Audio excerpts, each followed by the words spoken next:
मेरा सवाल ये ना, था। बिल्कुल, तो आपके करोड़ों दर्शकों को पता होना चाहिए। अरे कल को जेडीयू और आरजेडी सर एक दूसरे के खिलाफ इतनी बयानबाजी करते थे, लेकिन आप लोगों के खिलाफ साथ आए ना, सरकार से आप लोग अपदस्थ हो गए ना। अगर वैसा ही कुछ सिनेरियो हुआ तो उसके लिए क्या काउंटर आपके पास स्ट्रेटजी है? बात ही नहीं कर सर, मैं आ रहा हूं, मैं आपके उसी बात पर आ रहा हूं, बिल्कुल चंदन साहब, आपके विपक्षी एकता पर आ रहा हूं। अभी 14 तारीख, अभी 3 दिन पहले राष्ट्रपति भवन विपक्ष गई, 14 पार्टियां साथ थी जी। 14 पार्टियां, विपक्षी एकता की ही स्थिति आपको बता रहा हूं, क्योंकि मैं वर्तमान पे बात कर रहा हूं, भविष्य पे कौन हारेगा कौन जीतेगा इस पे मैं नहीं जाता। अभी सुन लीजिए, 14 पार्टियां गई, आज 2 उसमें एक पार्टी एक्स्ट्रा जुड़ी है, वो है तृणमूल कांग्रेस, ठीक है, 15 पार्टी हो गई, 16 पार्टी हो गई। 16 पार्टी पूरे जो है पार्लियामेंट में आज के दिन में 37 पार्टी प्रतिनिधित्व करती है, ठीक है, 37 पार्टी में 16 पार्टी एक तरफ है विपक्ष में, आप भाजपा हटा दीजिए, इसके बावजूद 20 पार्टियां इस विपक्षी एकता के साथ पहले तो नहीं है, ठीक है। दूसरी बात सांसदों की हालत, लेकिन आप लोगों पर आरोप लगता है कि आप लोग छोटी पार्टियों को खत्म करना चाहते हैं, विरोधी नेताओं को खत्म करना चाहते हैं, और उस डर से कहीं ना कहीं साथ आने को मजबूर हो जाएंगे। तृणमूल कांग्रेस कल तक बयानबाजी कर रही थी कांग्रेस के खिलाफ, लेकिन आज साथ आई ना।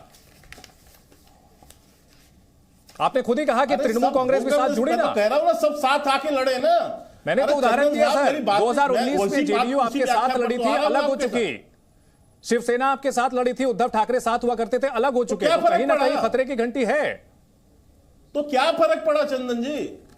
अरे साहब मुझे एक बताइए, 303 सीट तो हम अकेले जीत के आए थे जी, 303 सीट तो हम अकेले जीते हैं, ठीक है। इसके बावजूद ये अलग हुए तो उससे हमारा क्या फर्क? ठीक है, बीजेपी इस बात को लेकर कॉन्फिडेंट है कि जो सहयोगी दल हैं जो अलग हट जाते हैं या विपक्षी एकता हो तो उससे कोई फर्क नहीं पड़ेगा। प्रोफेसर संगीत रागी, सांसद आज इनके विरुद्ध खड़े हैं जी। प्रोफेसर संगीत रागी इस बात से इत्तेफाक रखते हैं कि अगर विपक्षी एकता होती है, अगर क्षेत्रीय पार्टियां भी जुड़ जाती हैं कांग्रेस के साथ, तो भी बीजेपी को नुकसान नहीं होगा।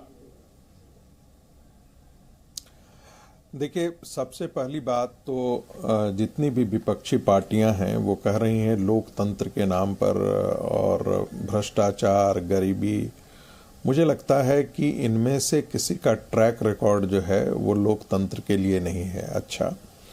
ये सारी जितनी पार्टियां हैं वो कांग्रेस के खिलाफ, जितनी क्षेत्रीय पार्टियां थी वो कांग्रेस के खिलाफ खड़ी हुई थी और उन्होंने अपना जमीन बनाया और धीरे धीरे वो परिवार की पार्टियां बन करके निकल गईं जी।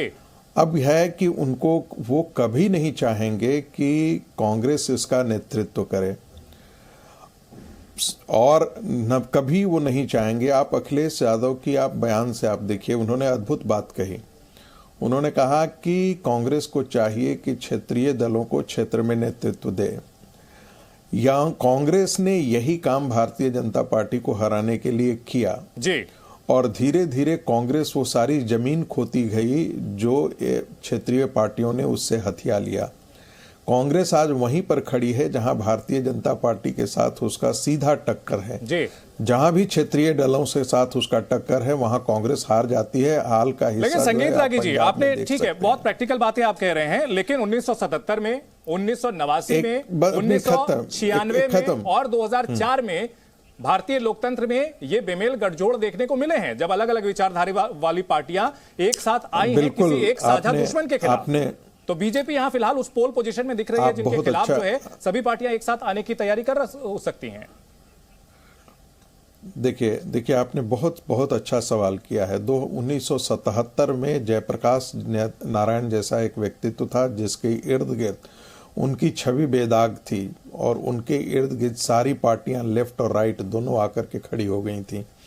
आपको याद है कि विश्वनाथ प्रताप सिंह एंकर की भूमिका में थे जब 1989 में जब विश्वनाथ प्रताप सिंह कांग्रेस से बाहर निकल करके आए, साथ में रामधन जी और आरिफ मोहम्मद खान ऐसे लोग निकल करके आए, तो कांग्रेस वो भ्रष्टाचार के विरुद्ध एक बगावत के प्रतीक होकर के आए थे और उनके हाथ में डॉक्यूमेंट्स भी थे जी। नतीजा ये हुआ कि वो उनके साथ सारी पार्टियां खड़ी हो गईं। आज के दिन में कोई क्रेडिबल नेतृत्व विपक्ष के पास नहीं है। एक ऐसी छवि मुझे बता दीजिए जिसकी राष्ट्रीय फलक पर उसके बारे में बहुत अच्छा दृष्टिकोण हो भारत के मतदाता का। संगीत रागी और मुझे लगता है कि यही चाल और 2004 का जिक्र किया। 2004 में सोनिया गांधी के नेतृत्व में कांग्रेस ने बहुत ज्यादा सीटें हासिल नहीं की थी, लेकिन बीजेपी को सत्ता से बाहर रखने के नाम पर सभी पार्टियां कांग्रेस के समर्थन में खड़ी हो गई। बृजमोहन श्रीवास्तव जी, क्या कांग्रेस को पोल पोजीशन दिए बगैर उसका जिक्र कर दूं एक बार? जी ठीक है, आपके पास लौटेंगे सर, बृजमोहन जी को भी जोड़ लेते हैं इस चर्चा में। बृजमोहन जी, क्या कांग्रेस के नेतृत्व में अगला जो है गठबंधन बन सकता है, या कांग्रेस को छोड़ करके जो आज अखिलेश यादव जी ने बात कही है कि क्षेत्रीय पार्टियों को लीड दिया जाए, वो आपको ज्यादा फिजिबल दिखता है? देखिए, इसमें दो बातें हैं। मुद्दा इसमें कांग्रेस या कोई विपक्षी दल नहीं है। मुद्दा इसमें यह है कि जितने भी भारतीय जनता पार्टी से असहमत दल हैं, वो पूरी शक्ति से ये चाहते हैं कि भारतीय जनता पार्टी की सरकार फिर से ना बने। तो मैं कहता हूं कि ये विचारधारा हो गई जिसपे सारे लोग इस बात से सहमत हैं कि भारतीय जनता पार्टी की सरकार हमको नहीं चाहिए। अब बात आती है कि कभी भी कोई गठबंधन बनता है तो उसके लिए एक तो विचारधारा चाहिए, दूसरा एक कॉमन मिनिमम प्रोग्राम भी चाहिए। अब कॉमन मिनिमम प्रोग्राम इस पे यह है कि जहां पर जो पार्टी लीडिंग पोजीशन पे है, जैसे कि आज उत्तर प्रदेश में अगर लीडिंग पोजीशन पे आदरणीय अखिलेश यादव जी हैं, पश्चिम बंगाल में यदि आदरणीय ममता बनर्जी जी हैं, यदि तमिलनाडु में स्टालिन जी हैं, तो वहां उन लोगों को हम बाकी के जो राजनीतिक दल है वहां वो उनके साथ खड़े होकर उनको जिताने का काम करें। ये बात मेरे नेता आदरणीय शरद पवार जी पिछले 1.5 साल पहले इस बात को स्पष्ट रूप से कह चुके हैं। लेकिन बृजमोहन जी, आप लोगों ने जिस फॉर्मूले पर काम किया उस हिसाब से तो महाराष्ट्र में कांग्रेस चौथे नंबर पर खिसक गई। कांग्रेस इस जो ये फॉर्मूला है इसमें क्यों आए? यहां तो उसको नुकसान ही नुकसान हुआ है। नहीं चंदन जी, मैं आपसे वही कहना चाहता हूं कि जैसा अभी आपने कहा कि महाराष्ट्र में कांग्रेस चौथे नंबर पे आई, लेकिन क्या कांग्रेस ने वहां बगावत नहीं की, कांग्रेस ने वहां पे सहमति के साथ। नहीं तो आप ये चाहते हैं कि कांग्रेस जो है एक चौथे छोटे भाई की भूमिका में आ जाए राष्ट्रीय। ठीक है, आप यहां मैं ये जानना चाहूंगा, अगर कांग्रेस मान लीजिए राज्यों में यह बात स्वीकार कर लेती है तो क्या जो छोटी पार्टियां हैं, जो क्षेत्रीय पार्टियां हैं, वो माफ कीजिएगा केंद्रीय स्तर पर कांग्रेस का नेतृत्व स्वीकार करेंगी, राहुल गांधी को लीडर मान लेंगे? देखिए, मुद्दा वही आ रहा है ना। आप ये मनवाना चाहते हैं कि सारे लोग राहुल गांधी को अपना नेता माने। मेरा कहना है कि आज अभी इसकी जरूरत ही नहीं है। आज सबसे पहली जरूरत क्या है हमारी? 24 आ गया और 23 में भी अगर जरूरत नहीं है सर, तो फिर तो हैरान करने वाली बात है। नहीं, हैरान करने वाली बात नहीं है। आप इसलिए थोड़ा समझिएगा, आज हमारा मकसद क्या है? विपक्ष का पूरा मकसद है कि किसी भी हालत में भारतीय जनता पार्टी की सरकार ना बने, ना कि ये मकसद है कि कौन नेता हो। तो अगर आज इस बात पे सारे लोग नहीं, तो आप केसीआर को साथ ले आ पाएंगे, जगन मोहन रेड्डी को साथ ले आ पाएंगे? क्या जो अलग अलग राज्यों में क्षत्रप हैं, ममता बनर्जी जो हैं, उनके खिलाफ कांग्रेस की बयानबाजी हो रही है, उनको कैसे लाएंगे अपने अम्ब्रेला के तहत? चंदन जी, मैं आपसे दूसरी बात कह रहा हूं, क्या केसीआर? अरे आप सर सैद्धांतिक बातें कर रहे हैं, प्रैक्टिकल पॉलिटिकल बातें कीजिए ना सर। आदर्शवादी बातें नहीं सर, प्रैक्टिकल हार्डकोर जो पॉलिटिकल है वो करें। तो आप सुनिए ना, आप सुनिए तो सही। थोड़ा सा आप धैर्य रखिए, सुन लीजिए।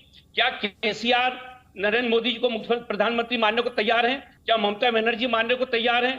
क्या अखिलेश यादव मानने को तैयार हैं? जी न्यूज़।